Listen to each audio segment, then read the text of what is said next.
कोबीरू केमती आपण माने पोक बाहर करि परिबे आसंतु तार सहज उपाय जानिबा आजी।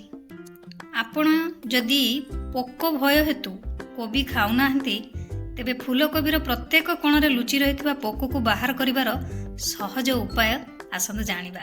गुड आफ्टरनून आपण मानकु समस्त को मो तरफ नमस्कार। आशा करछि आपण माने समस्त भलरे थिबे, मु भी भलरे अछि। चलंतु वीडियो आरंभ करबा, किंतु वीडियो आरंभ करबा पूर्वरु आपण मानक भितर केही जदि आज मो चैनल ले नुआ थांती ताले प्लीज प्रथम मो चैनल टिको सब्सक्राइब कर दियंतु, पाखर थिबा बेल आइकन को क्लिक करंतु, जहा फल मो नुआ नुआ वीडियो रो नोटिफिकेशन आपण मानक पाखरे खूब शीघ्र पहुंची जिवो। ताले चलंतु वीडियो आरंभ करिया।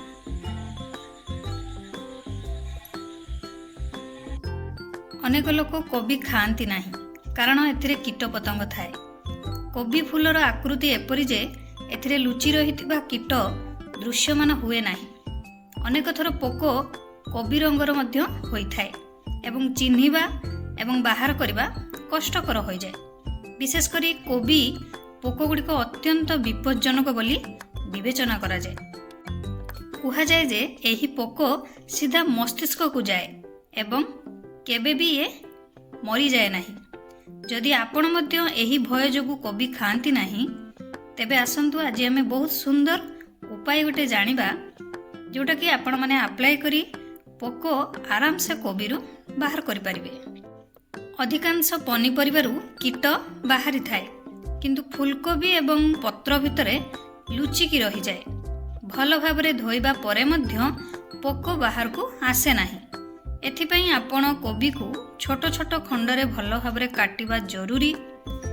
एबे गोटे बड़ पात्र नेबे, जोटा फूलकोबी रे आपण माने आराम से पोकटा को बाहर करि परिबे। सेथिपई गोटे बड़ पात्र नेबे, गरम पानी सेतरे देबे, लूण किछि पकेबे।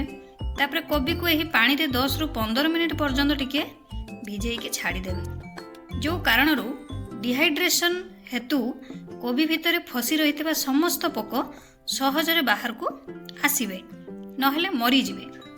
एबे कोबी को थरे सफा पानी रे धोई देबे। 10 रु 15 मिनिट परे आपण माने नॉर्मल पानी रे ताको धोई देबे। तापरे आपण माने एको यूज करि पारिबे। सेकंड उपाय रे कोबी पोक सबुठो विपज्जनक बोली विवेचना करा जाय। कोबी स्तर रे कीटनाशक अछि, सेगुडी को हटाइबा पई प्रथमे गोटे पात्र रे गरम पानी नियंतु एवं सेथरे लूण नहले लूण ता सहित आपनकर हळदी मिसांतु। कटा कोबी को एही पानी रे भिजांतु। कोबी को प्राय 15 रु 20 मिनिट पर्यंत पानी रे छाड़ी दियंतु।